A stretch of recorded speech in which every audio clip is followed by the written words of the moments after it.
ஆத்துமாக்களின் அறுவடை. பின்னால சொல்லுவேன். நம்பர் 4 எங்கே கொண்டு போகிறது? ஹவுஸ் ஆஃப் காட், தேவனுடைய நித்திய விட்டு கொண்டு போகிறது. முதல் குறிப்பு ஹெவன், நித்தியத்திற்கு கொண்டு போகிறது. ரட்சிப்பு இல்லை என்றால் நித்தியம் இல்லை. இரண்டாவது, ரட்சிப்பு இல்லை என்றால் பரிசுத்தம் இல்லை. There is no holiness. எல்லாமே ஏச்சல வரும், கவனிங்க. Heaven, holiness, harvest, house of God. சொல்ல இந்த குறிப்பு என்னவென்றால், அதாவது ரட்சிப்பு தான் பரிசுத்தம் தருகிறது. மார்க்கம், சம்பிரதாயங்கள், உபதேசங்கள், தத்துவங்கள், சித்தாந்தங்கள் இல்லை. ரட்சிப்பு மட்டுமே ஒரு மனிதனுக்கு பரிசுத்தத்தை தரும்.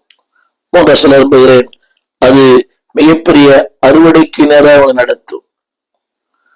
அந்த அறுவடை என்ன என்பதை செய்து பார்க்கலாம். மூன்றாவது, it take the house of God. முதல் குறிப்பு கவனியங்கள். முதலாவது சொல்லும்போது இன்னொரு 5 குறிப்புகளை.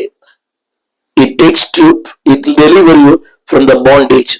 அடிமைத்தனத்திலிருந்து உங்களை விடுவிக்கிறது. அதான் ரட்சிப்பு. சபை மாற்றாது, தத்துவங்கள் மாற்றாது, சித்தாந்தங்கள் மாற்றாது. ரட்சிப்பு ஒன்றுதான் மாற்றும். It deliver from the bondage. யாத்ராமத்து புஸ்தகம் 14ஆம் அதிகாரம் 13ஆம் வசனம். மோசே ஜனங்களை நோக்கி, பயப்படாதிருங்கள், நீங்கள் நின்று கொண்டு இன்றைக்கு கர்த்தர் செய்யும் ரட்சிப்பை பாருங்கள். பலவரை நீங்க படித்திருக்கலாம். கவனியுங்கள், ரட்சிப்பு என்ன செய்கிறது? அன்பான தேவ பிள்ளைகளே, அதாவது அடிமைத்தனத்திலிருந்து ஒரு விடுதலையாக்குகிறது. பயப்படாதிருங்கள். கூர்ந்து கேட்க, கவனமாய் கேட்க. பயப்படாதிருங்கள், ரட்சிப்பை பாருங்கள்.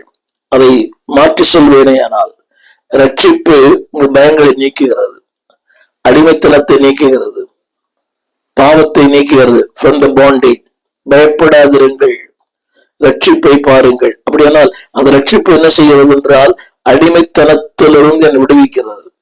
பயப்படாதீங்க. இன்றைக்கு எல்லாருக்குமே மரண பயம், எதிர்காலத்தை குறித்த பயம், வியாதியின் பயம், ஏதோ ஒரு பயம் மனிதனை வாட்டி வதைக்கிறது.